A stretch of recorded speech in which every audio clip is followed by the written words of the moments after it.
Quand vous constatez qu'une personne bouge bien sur ce mouvement-là au niveau des épaules et des pieds, c'est qu'elle est vraiment dans le lâcher-prise. Regardez ma position, c'est une position que vous allez adopter quasiment sur tous les mouvements du massage. On est vraiment en fente, en appui sur la jambe de devant, et c'est le poids de notre corps qui va donner la force. On continue avec une pression glissée du pouce sur le milieu du mollet. Donc le but va être de bien passer entre les deux muscles jumeaux que vous pouvez voir sur cette image. On exerce une pression avec le pouce et on s'arrête à ce niveau-là. On ne vient pas masser au milieu du creux poplité. Alors le pétrissage, c'est un mouvement en pince avec les deux mains, un peu comme deux becs de canard qui voudraient se pincer mutuellement. Et la pression se fait essentiellement avec les pouces. Donc ça donne un mouvement comme ceci. Tous les mouvements de percussion servent à forcer le muscle à lâcher.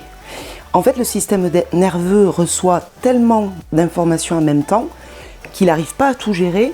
Donc la commande que le cerveau donne aux muscles, c'est on lâche tout.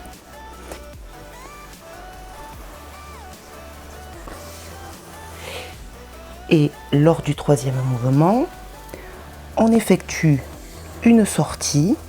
En prolongeant le mouvement, on passe bien sur le talon que l'on enveloppe, la plante du pied, et on sort au niveau des orteils. Donc le croisé circulaire, il consiste en un mouvement circulaire d'une main qui va monter, et l'autre main va venir faire des cercles dans le même sens en satellite autour de la première main. Donc ça va donner ceci. Le but est d'avoir un mouvement vraiment très enveloppant. Et sur le troisième trajet, on vise vraiment la partie la plus proche de la colonne, au niveau des muscles paravertébraux.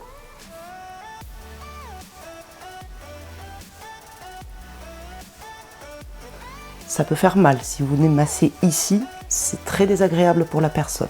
Donc on masse à ce niveau-là, sur la partie charnue. Et on enchaîne avec le mouvement de pinceau, avec les poignets au niveau des lombaires. Ce sont les jointures ici qui viennent masser les lombaires. Avec le mouvement de miche de pain, donc ici, l'idée quand vous avez un petit pain rond et que vous voulez le casser en deux, on va faire vraiment ce mouvement-là. C'est la même chose qu'on va faire sur le pied, en trois zones. Donc une première zone proche de la cheville, une zone ici au milieu du dessus du pied et une troisième zone proche des orteils. Donc ça va donner miche de pain, miche de pain, miche de pain, et on le refait 3 fois. On continue avec le mouvement de pince de crabe. Donc là, on va venir faire rebondir le mollet à l'intérieur de notre main, comme ceci.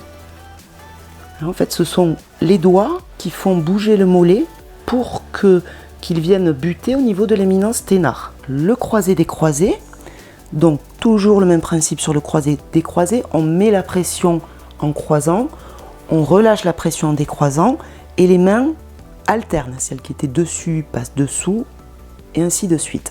Donc croisé, décroisé, croisé, décroisé, avec un mouvement de hachoir, comme ceci, sur la partie externe de la cuisse. Puisque le sens des aiguilles d'une montre correspond au sens de la digestion.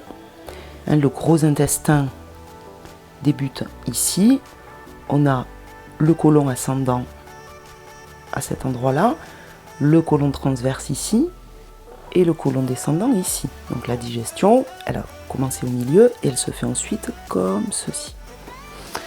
Donc on respecte ce mouvement avec une première main qui tourne comme ceci et l'autre qui vient en satellite autour.